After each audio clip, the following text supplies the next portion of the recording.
नारायणं नमस्कृत्य नरं चैव नरोत्तमं देवीं सरस्वतीं व्यासं ततो जयमुदीरये। बोले विष्णु भगवान की जय। आप सुन रहे हैं श्री विष्णु पुराण। विष्णु पुराण में आज आप 20वां अध्याय श्रवण करेंगे। अभी तक आपने विष्णु पुराण में सुना कि किस प्रकार से इस सृष्टि की उत्पत्ति हुई, कैसे ये तीनों लोक बने, कैसे पृथ्वी, जल, अग्नि, आकाश, वायु ये सब इन 3 गुणों के द्वारा निर्मित हुए, किस प्रकार से पृथ्वी को रसातल से निकाल के लाया गया, ब्रह्मदेव ने कैसे इस पर जीवों की उत्पत्ति की, कैसे प्रथम मनु उत्पन्न हुए और शत्रुपा जी के साथ मिलकर उन्होंने इस संसार में, इस सृष्टि में जीव उत्पन्न करने आरंभ किए और पृथ्वी पर मनुष्यों का आगमन हुआ। आपने मनु जी महाराज की वंश वृद्धि भी देखी कि कैसे उनके 2 पुत्र हुए, फिर उत्तानपाद के ध्रुव हुए और ध्रुव के आगे वंशज इस पृथ्वी का पालन करते रहे। भिन्न भिन्न जानकारियां आपने प्राप्त करी। आपने ये भी जाना कि किस प्रकार से सूर्य की चाल है, कैसे दिन बनता है, कितने मुहूर्त में क्या समय होता है, इस सब का महत्वपूर्ण वर्णन आपने श्रवण किया। आज के अध्याय में बड़ा ही महत्वपूर्ण वर्णन आने वाला है। वो वर्णन है जात कर्म, नामकरण और विवाह संस्कार की विधि का। विष्णु पुराण में जो सगर जी द्वारा कहा गया है वह वर्णन आप श्रवण करेंगे। जात कर्म एक ऐसा कर्म है जो हमारे आपके सभी के घर में होता है। नामकरण भी होता है और विवाह संस्कार की जो विधि है वो भी। तो शास्त्रों में इसके विषय में क्या लिखा है कि ये सब कर्म किस प्रकार के होने चाहिए, ये आज के अध्याय में विषय रहेगा। और जो गृहस्थ संबंधी सदाचार है उसके विषय में भगवान ने क्या लिखा है, क्या कहते हैं विष्णु पुराण के माध्यम से, यह भी आज आप श्रवण करेंगे। तो आज का अध्याय आपका न केवल ज्ञान वर्धन करेगा, वरन विष्णु पुराण के श्रवण करने से जो पुण्य प्राप्त होता है वह पुण्य भी आपको प्राप्त होगा और ऐसी महत्वपूर्ण जानकारी, महनीय जानकारी प्राप्त होगी जो जीवन में आपके काम आएगी, क्योंकि ये सभी कर्म आपके घरों में होते ही हैं। तो आप इसे ध्यान से सुने। इसके बाद आपको किसी से शायद पूछने की भी आवश्यकता ना हो कि ये कर्म कैसे करवाने हैं। आइए आज का अध्याय आरंभ करते हैं। आपसे निवेदन है कि यह पवित्र श्री विष्णु पुराण का वीडियो है तो कृपया इसे एक बार लाइक अवश्य कर दीजिएगा। परमेश्वर वासुदेव की कृपा प्राप्त करने के लिए कमेंट बॉक्स में अवश्य लिखिएगा जय श्री हरि या ओम नमो भगवते वासुदेवाय। भगवान के ये नाम जितने लिखे जाएंगे उतना कल्याण होगा। आप देख रहे हैं देवभूमि ज्योतिष संस्थान का प्रतिष्ठित यूट्यूब चैनल देवभूमि धार्मिक। आप यदि सभी व्रत और त्योहारों की सही शास्त्रीय जानकारी पाते रहना चाहते हैं तो कृपया चैनल को सब्सक्राइब कीजिए और बेल आइकन को प्रेस कीजिए। आप सभी वीडियो और सभी जानकारियां मोबाइल पर भी पाते रहना चाहते हैं तो आपकी स्क्रीन पर जो नंबर आ रहा है 900 से, उस पर व्हाट्सएप करके या कॉल करके आप बताएंगे तो हम आपको ऐड कर देंगे अपने ग्रुप में और उसके बाद फिर आपको सभी वीडियो आपके मोबाइल पे सीधे मिल जाएंगे, आपको ढूंढने नहीं पड़ेंगे। सभी व्रत और त्योहारों की सही जानकारी भी सीधे आपके मोबाइल पर आ जाएगी। कौन सी तिथि आदि कब है, व्रत कैसे कब करना है, वो भी सीधे मोबाइल पर आपको जानकारी प्राप्त होगी। तो जुड़ जाइए आप हमारे साथ व्हाट्सएप के माध्यम से भी। आइए प्रिय दर्शकों, परम पूज्य गुरुदेव के चरणों की वंदना करते हुए आज का यह पुण्यदायी अध्याय आरंभ करते हैं। गुरुर्ब्रह्मा गुरुर्विष्णु गुरुर्देव महेश्वरः गुरुर्साक्षात् परब्रह्म तस्मै श्री गुरुवे नमः। बोले गुरुदेव महाराज की जय। या देवी सर्वभूतेषु मां सरस्वती रूपेण संस्थिता नमस्तस्यै नमस्तस्यै नमस्तस्यै नमो नमः। बोले सरस्वती महारानी की जय। बोले प्रथम पूज्य गणेश जी महाराज की जय। बोले विष्णु भगवान की जय। आप सभी दर्शकों को, आप सभी श्रोतागण को मेरा नमस्कार। आइए आज का अध्याय आरंभ करते हैं। तो सगर जी कहते हैं कि हे द्विज श्रेष्ठ, आपने अभी तक चारों वर्णों के विषय में और चारों वर्णों के कर्म आदि का वर्णन किया। अब मैं आपके द्वारा मनुष्यों के 16 संस्कार रूप कर्मों को सुनना चाहता हूं। हे भृगु श्रेष्ठ, मेरा विचार है कि आप सर्वज्ञ हैं, अतएव आप मनुष्य के नित्य नैमित्तिक और काम्य आदि सब प्रकार के कर्मों का निरूपण कीजिए कि कैसे ये सभी कर्म किए जाते हैं और कैसे किए जाने चाहिए। यह सुन के और वो बोले, हे राजन, आपने जो नित्य नैमित्तिक आदि क्रियाकलाप के विषय में पूछा है, सो मैं सबका वर्णन करता हूँ। आप एकाग्र चित्त होकर सुनिए।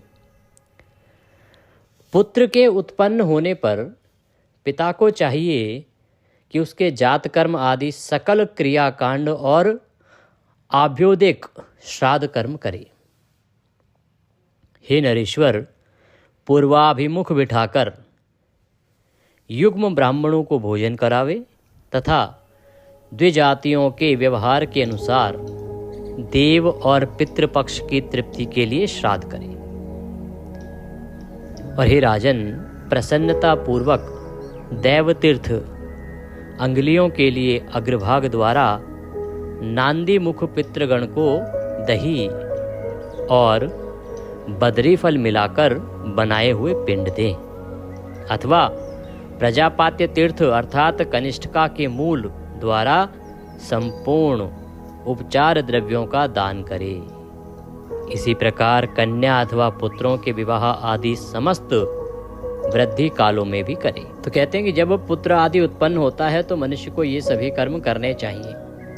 कहते हैं कि पुत्र उत्पत्ति के 10वें दिन पिता नामकरण संस्कार करे। पुरुष का नाम पुरुषवाचक होना चाहिए। उसके पूर्व में देववाचक शब्द हो तथा पीछे शर्मा वर्मा आदि जो भी आपका, जिसे आज के समय में सरनेम कहते हैं, गोत्र कहते हैं, वो होना चाहिए। ब्राह्मण के नाम के अंत में शर्मा, भारद्वाज या जो भी उनका ऋषि गोत्र है वह लगाया जाए।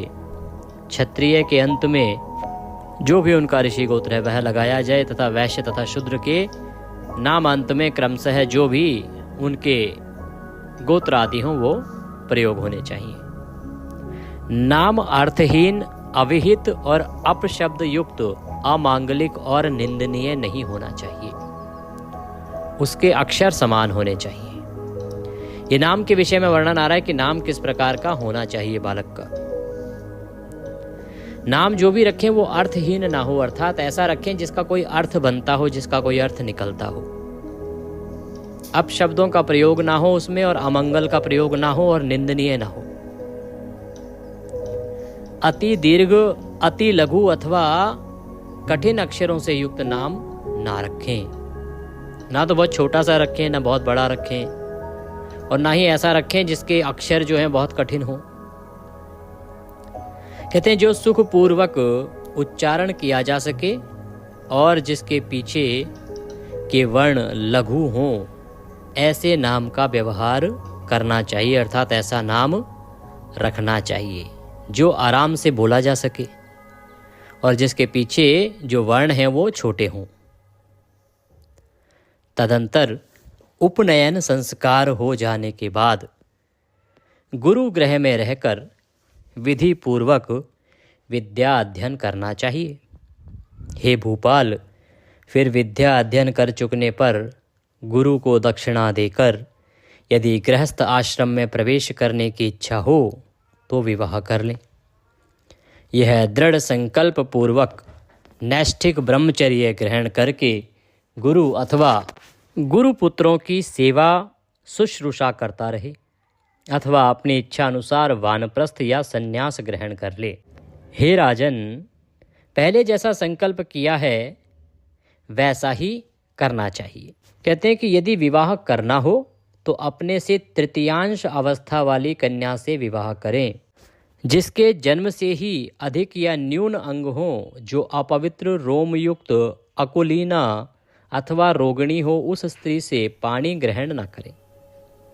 बुद्धिमान पुरुष को उचित है कि जो दुष्ट स्वभाव वाली हो, कटु भाषणी हो, माता अथवा पिता के अनुसार अंगहीना हो, जिसके समुश्रु चिन्ह हो, जो पुरुष के आकार वाली हो, अथवा घर घर शब्द करने वाली, अति मंद या कोए के समान कर्ण कटु स्वर वाली हो, तथा पाक्ष्म शून्य या गोल नेत्र वाली हो, उस स्त्री से विवाह ना करें। प्रिय दर्शकों, यहाँ मैं बता दूं कि ये जो बताया जा रहा है ना, इसका कारण ये होता है कि किससे क्या संतानें उत्पन्न होंगी और भविष्य उनका कैसा रहेगा, इसलिए इन विषयों की जानकारी यहाँ पर दी गई है। क्योंकि ईश्वर कहते हैं कि देखिए, सबको अपने कर्मों का फल मिलता है। अब उसको जो कर्मों का फल मिला है उसके कर्मों के अनुसार है। अब कहीं ऐसा ना हो कि आप उसके कर्मों के कारण अपने भविष्य को खराब कर लें। तो इसी के अनुसार वहाँ पर जानकारियाँ दी गई हैं पुराणों में। तो आप ये ना समझ बैठें कि पंडित जी आप ये क्या पढ़ रहे हैं। जो वर्णित है मैं केवल वो पढ़ रहा हूँ जो पुराण में लिखित है। कहते हैं जिसकी भ्रकुटियाँ जुड़ी हों, जिसके दांतों में अधिक अंतर हो, तथा जो दंतूर अर्थात आगे के दांत निकले हुए हों, ऐसे मुख वाली हो, उस स्त्री से कभी विवाह नहीं करना चाहिए। हे राजन, मातृ पक्ष से 5वीं पीढ़ी तक और पितृ पक्ष से 7वीं पीढ़ी तक जिस कन्या का संबंध ना हो, गृहस्थ पुरुष को नियम अनुसार उसी से विवाह करना चाहिए। ब्रह्मा, दैव, आर्ष, प्रजापत्य, आसुर, गंधर्व, राक्षस और पिशाच, ये 8 प्रकार के विवाह हैं। इनमें से जिस विवाह को जिस वर्ण के लिए महर्षियों ने धर्मानुकूल कहा है, उसी के द्वारा विवाह कर्म करें, अन्य विधियों को छोड़ दें। इस प्रकार सहधर्मणी को प्राप्त करके उसके साथ गृहस्थ धर्म का पालन करें, क्योंकि उसका पालन करने पर वह महान फल देने वाला होता है। तो इस प्रकार से कहा कि किस से विवाह करना चाहिए, किस विधि से विवाह करना चाहिए। सगर जी बोले, हे मुने, मैं गृहस्थ के सदाचारों को सुनना चाहता हूँ, जिनका आचरण करने से वह इहलोक और परलोक दोनों जगह पतित नहीं होता। सगर जी कहते हैं कि मुने, मैं उन सदाचारों को अर्थात उन नियमों को सुनना चाहता हूँ जो गृहस्थ के नियम हैं, और जिनका पालन यदि हम करते हैं तो पृथ्वी लोक पर भी, और जब पृथ्वी लोक से हम परलोक चले जाते हैं मृत्यु के पर्यंत, तो वहाँ पर भी हमें किसी प्रकार का दुख नहीं होता, कोई पाप आदि नहीं लगता। यह सुन के आर्व बोले, हे पृथ्वीपाल, तुम सदाचार के लक्षण सुनो। सदाचारी पुरुष इहलोक और परलोक दोनों ही को जीत लेता है। सत शब्द का अर्थ साधु है, और साधु वही है जो दोष रहित हो। उस साधु पुरुष का जो आचरण होता है ना, उसी को सदाचार कहते हैं। हे राजन, इस सदाचार के वक्ता और कर्ता सप्तऋषिगण मनु एवं प्रजापति हैं।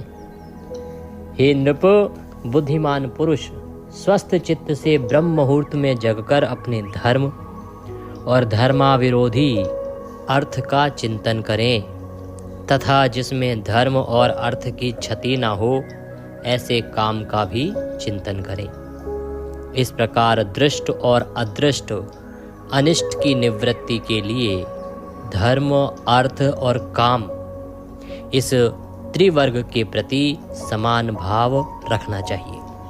हे नृप, धर्म विरुद्ध अर्थ और काम दोनों का त्याग कर दें, तथा ऐसे धर्म का भी आचरण ना करें जो उत्तर काल में दुख में अथवा समाज के विरुद्ध हो। हे नरेश्वर, तदंतर ब्रह्म मुहूर्त में उठकर प्रथम मूत्र त्याग करें, ग्राम से नैर्तिकोण में जितनी दूर बाण जा सकता है उससे आगे बढ़कर अपने निवास स्थान से दूर जाकर मलमूत्र त्याग करें। पैर धोया हुआ और झूठा जल अपने आंगन में न डालें। अपनी या वृक्ष की छाया के ऊपर तथा गौ, सूर्य, अग्नि, वायु, गुरु और द्विजातीय पुरुष के सामने बुद्धिमान पुरुष कभी मलमूत्र त्याग ना करे। इसी प्रकार पुरुषर्भ जुते हुए खेत में, शस्य संपन्न भूमि में, गांव के गोष्ठ में, जन समाज में, मार्ग के बीच में, नदी आदि तीर्थ स्थानों में, जल अथवा जलाशय के तट पर, शमशान में भी कभी मलमूत्र त्याग नहीं करना चाहिए।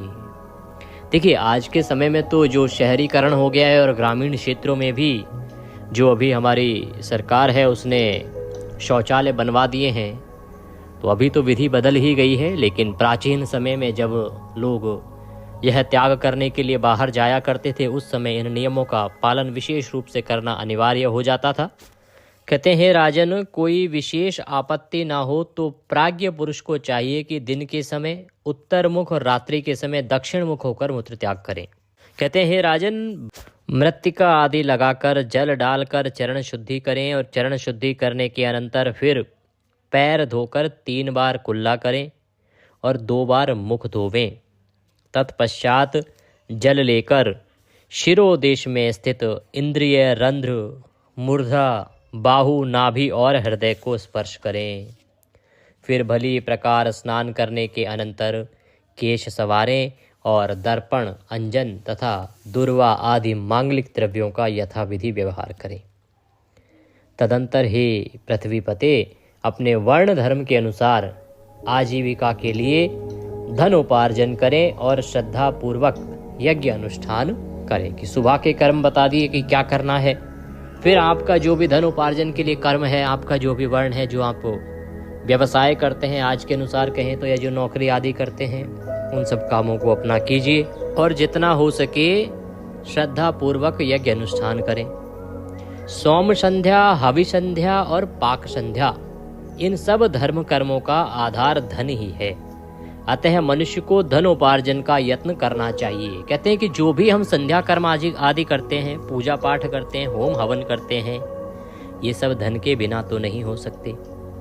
इसीलिए मनुष्य को धन उपार्जन अवश्य करना चाहिए। जो आपकी रोजी रोटी है ना, जिससे आपका घर चलता है, आज के समय में कहें तो जिससे आपका ब्रेड बटर आता है, वह अवश्य करना चाहिए। आपका व्यापार है, बिजनेस है, नौकरी है, जो भी काम है उस काम को करिए जिससे आपके घर में धन आए, क्योंकि धन आएगा तभी आपके ये पूजा पाठ संध्या कर्म आदि हो पाएंगे। नित्य कर्मों के संपादन के लिए नदी, नद, तड़ाग, देवालयों की बावड़ी और पर्वतीय झरनों में स्नान करना चाहिए, अथवा कुएं से जल खींचकर उसके पास की भूमि पर स्नान करें। और यदि वहां भूमि पर स्नान करना संभव ना हो तो कुएं से खींचकर लाए हुए जल से घर ही में स्नान कर लें।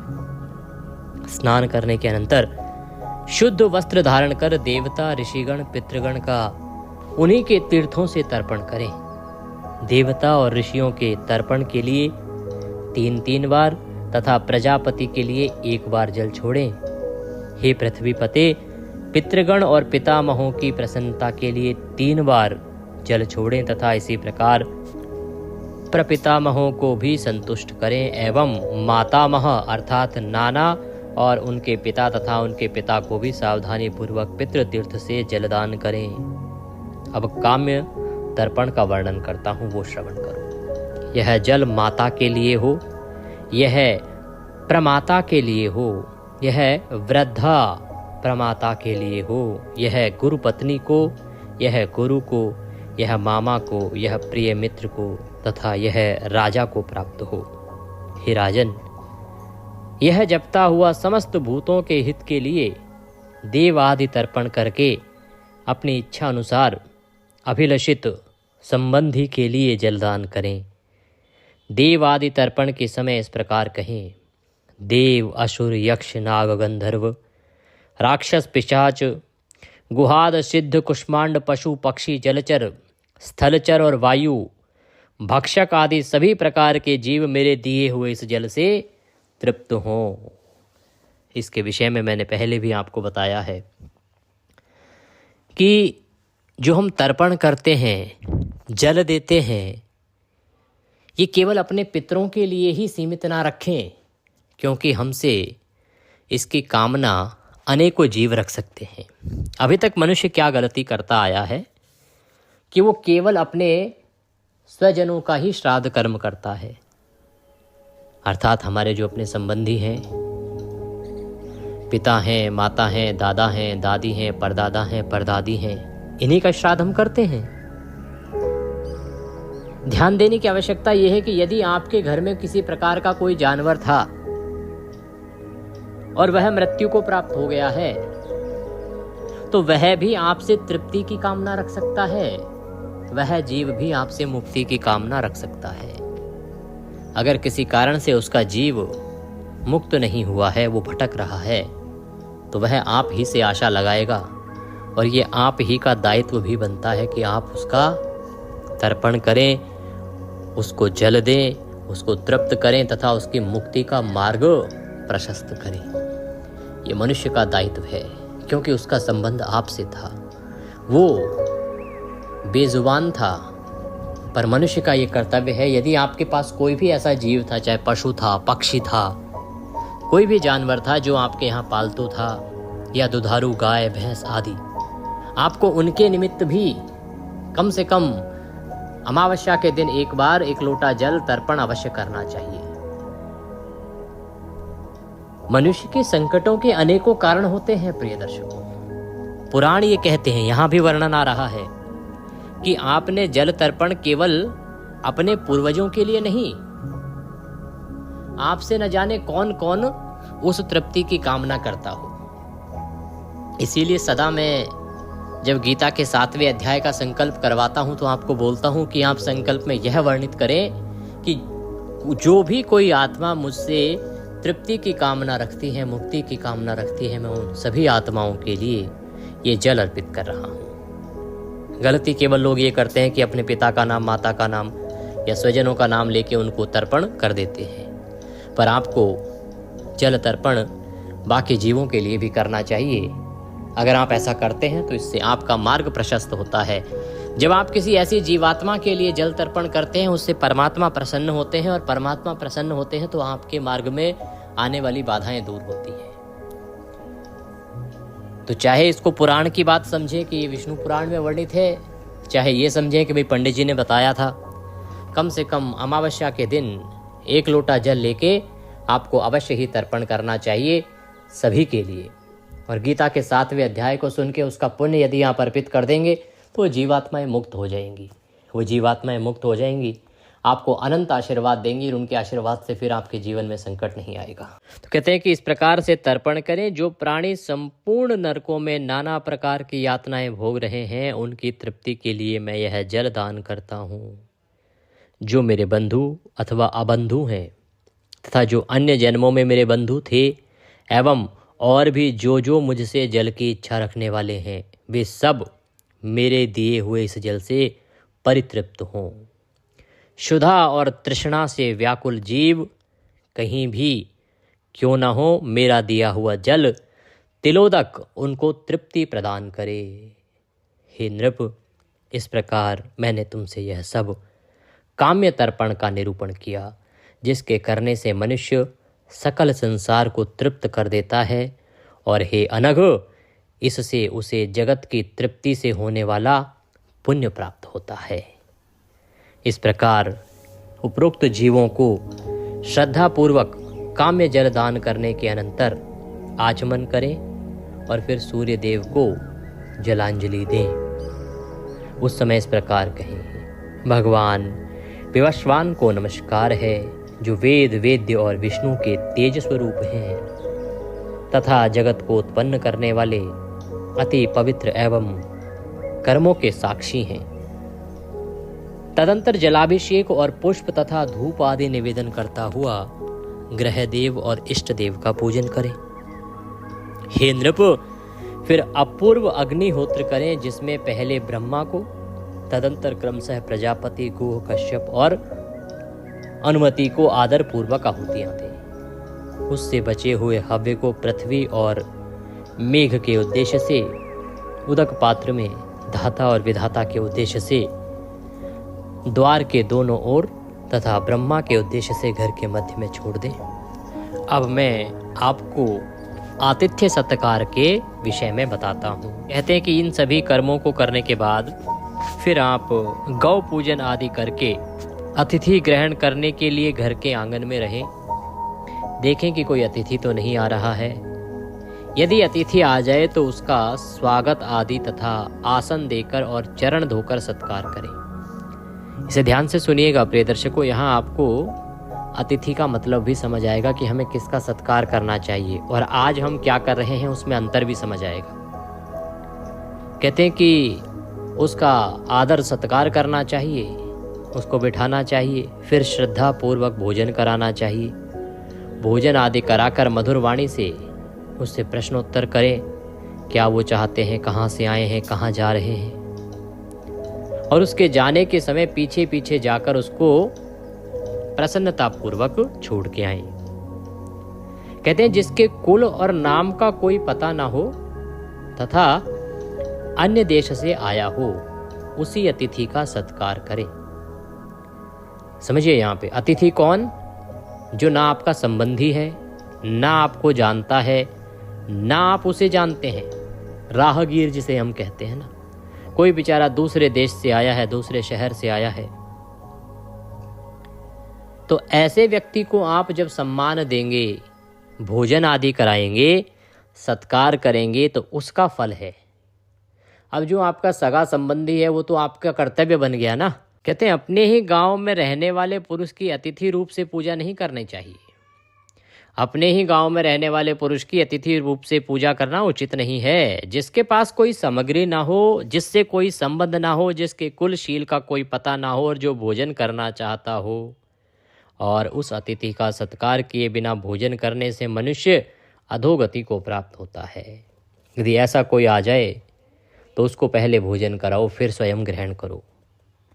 गृहस्थ पुरुष को चाहिए कि आए हुए अतिथि के अध्ययन, गोत्र, आचरण, कुल आदि के विषय में कुछ भी न पूछें। हिरण्यगर्भ बुद्धि से उसकी पूजा करें। हे नृप, अतिथि सत्कार के अनंतर अपने ही देश के एक और 5 यज्ञिक ब्राह्मणों को जिसके आचार और कुल आदि का ज्ञान हो, पितृगण के लिए भोजन करावे। हे भूपाल, मनुष्य यज्ञ की विधि से मनुष्य भूयो हंतः इत्यादि मंत्रोच्चारण पूर्वक पहले ही निकालकर अलग रखे हुए हंतकार नामक अन्न से उस श्रोत्रिय ब्राह्मण को भोजन करावें। इस प्रकार देवता, अतिथि और ब्राह्मण, ये 3 भिक्षाएं देकर यदि सामर्थ्य हो तो परिवारव्रजक और ब्रह्मचारियों को भी बिना लौटाए हुए इच्छा अनुसार भिक्षा दें। 3 पहले तथा भिक्षुण ये चारों अतिथि कहलाते हैं। ये चारों अतिथि हैं कौन? देवताओं को मैंने कहा, देवताओं को, अतिथि जो अभी आया उसको, ब्राह्मण को, और जो भी भिखारी बाद में आ जाए मांगने के लिए उसको। इन चारों का पूजन करने से मनुष्य समस्त पापों से मुक्त हो जाता है। जिसके अतिथि निराश होकर लौट जाता है उसे वह अपने पाप देकर उसके शुभ कर्मों को ले जाता है। तो एक बात का ध्यान रखिए कि अगर कोई भी ऐसा अतिथि आपके घर आया और आपने उसका न्यायोचित सत्कार नहीं किया तो वो अपने पाप आपको दे जाएगा और आपके पुण्य स्वतः ही वो ले जाएगा। इसीलिए आतिथ्य सत्कार करना चाहिए, और अगर आप आतिथ्य सत्कार करेंगे तो उसके पुण्य आपको प्राप्त हो जाएंगे। हाँ, आज के समय जो शहरीकरण में रहते हैं वो ध्यान रखें कि ऐसा भी ना हो कि कोई चोर उचक्का घर में घुस जाए, तो सावधानी बरतना भी आवश्यक है। क्योंकि देखिए, पुराण जिस समय की बात कर रहे हैं वो समय अलग था। आजकल का समय ऐसा है कि लोग न जाने क्या क्या बहाना बना के घर में घुस जाते हैं और कहीं गलती से कोई वृद्ध माताएं, कोई वृद्ध जन हो तो उनको लूट के ले जाते हैं। तो मैं पुनः यही कहूँगा कि कथा तो हमने श्रवण करी है, कथा अपनी जगह है, लेकिन सत्कार करने से पहले, घर में प्रवेश देने से पहले सुरक्षा की जांच अवश्य कर लें। ऐसा ना हो कि कहीं इसके चक्कर में लेने के देने पड़ जाएं। क्योंकि मैं कभी अंधविश्वास का पक्षधर नहीं हूँ, मैं कभी अंधविश्वास का समर्थन नहीं करता। इसीलिए बहुत सी ऐसी चीज़ें आती हैं कथाओं में जो आज के समय में प्रचलित नहीं हो सकती, या ऐसा हो सकता है कि उस समय सही लगती होंगी लेकिन आज के समय के अनुसार न्यायोचित नहीं है, तो मैं स्वयं उनका खंडन कर देता हूँ। चाहे वो स्त्री से संबंधित हों, चाहे वो बुजुर्गों या पुरुषों से संबंधित हों, चाहे वो ब्राह्मणों से संबंधित हों। मेरा मानना यह है कि मनुष्य अगर प्रगतिशील रहना चाहता है तो उसे समय के अनुसार कुछ परिवर्तन अवश्य कर लेने चाहिए। लकीर के फ़कीर बने रहने से जीवन नहीं चलता। लकीर के फ़कीर बने रहने से यह संसार के साथ ताल से ताल आप नहीं मिला पाएंगे। लेकिन ताल से ताल मिलाने का अभिप्राय ये भी नहीं है कि आप अपने जो मूलभूत सिद्धांत हैं उन्हीं के साथ समझौता कर लें या उन्हीं को भूल जाएं। अपने मूलभूत सिद्धांतों को लेके चलिए, लेकिन जहां मामूली थोड़े थोड़े बदलाव की आवश्यकता है वहां बदलाव करते चले जाइए, तो समय के साथ कदम ताल मिलाते जाएंगे और आप उन मूलभूत सिद्धांतों की रक्षा करते हुए आगे बढ़ेंगे। कई बार गलती ये करते हैं हम लोग कि पुराने संस्कारों को ध्यान में रखते हुए, पुराने सिद्धांतों को ध्यान में रखते हुए बहुत ज़्यादा रूढ़िवादी हो जाते हैं। पर आप ये देखिए, उससे नुकसान किसका है? उससे नुकसान हमारा है। क्योंकि यदि हम समय के साथ ताल नहीं मिलाएंगे तो जो हम देना चाहते हैं, जो हमारे पूर्वजों ने हमें दिया है, जो शिक्षाएं दी हैं, जो नियम बताए हैं, जो संस्कार दिए हैं, वो आगे की जनरेशन में कैसे देंगे? आप चाहते हैं कि आपके अंदर जो संस्कार हैं वो आगे भी बढ़ें, तो उसके लिए थोड़े संस्कार उनके भी लीजिए, उनके साथ कदम ताल तो मिलाइए। अगर जबरदस्ती थोपने का प्रयास करेंगे तो आज की जनरेशन नहीं लेगी। थोड़ा उसको अपनाइए, थोड़ा अपना उसे दीजिए, आदान प्रदान से। तो संस्कारों का मतलब ये नहीं है कि केवल हम अपने ही थोपें, अपना थोपने का प्रयास करेंगे तो कुछ कर ही नहीं पाएंगे। जो आवश्यक है परिवर्तन, उनको जीवन में ग्रहण करें और समय के साथ चलते चले जाएं। मैं इसी प्रकार की सलाह देता हूं और मुझे लगता है कि जीवन में आगे बढ़ना है और शांति प्रियता के साथ समाज को जोड़ के रखना है, तो थोड़े थोड़े परिवर्तन करते हुए, थोड़े थोड़े एडजस्टमेंट्स करते हुए हमें आगे बढ़ना चाहिए। बोलिए विष्णु भगवान की जय। इसी के साथ यह अध्याय यहाँ पूर्ण होता है। आपसे निवेदन है कि आज का जो अध्याय पौष मास का है, पौष मास महात्म्य का, वो बड़ा महत्वपूर्ण है। उसमें आप राम सेतु की महिमा सुन रहे हैं। कल आपने सुना कि राम सेतु में क्या करना चाहिए, किस चीज़ का क्या फल है। आज आप उसके आगे का वृतांत श्रवण करेंगे। बड़ा ही कल्याणकारी वृतांत है, तो उसे सुनना ना भूलिएगा। और श्रीमद् भागवत गीता का अध्याय भी आज हमने अपलोड किया है, उसे भी श्रवण कीजिए। आपके जानकारी के लिए बताएं कि सफला एकादशी का वीडियो हमने अपलोड कर दिया है, उसका लाभ लीजिएगा। और खरमास भी शीघ्र ही शुरू होने वाला है, तो वो वीडियो भी अवश्य आपको देखना चाहिए। महत्वपूर्ण है कि खरमास में क्या करें, क्या ना करें, कब से शुरू हो रहा है, कब समाप्त होगा।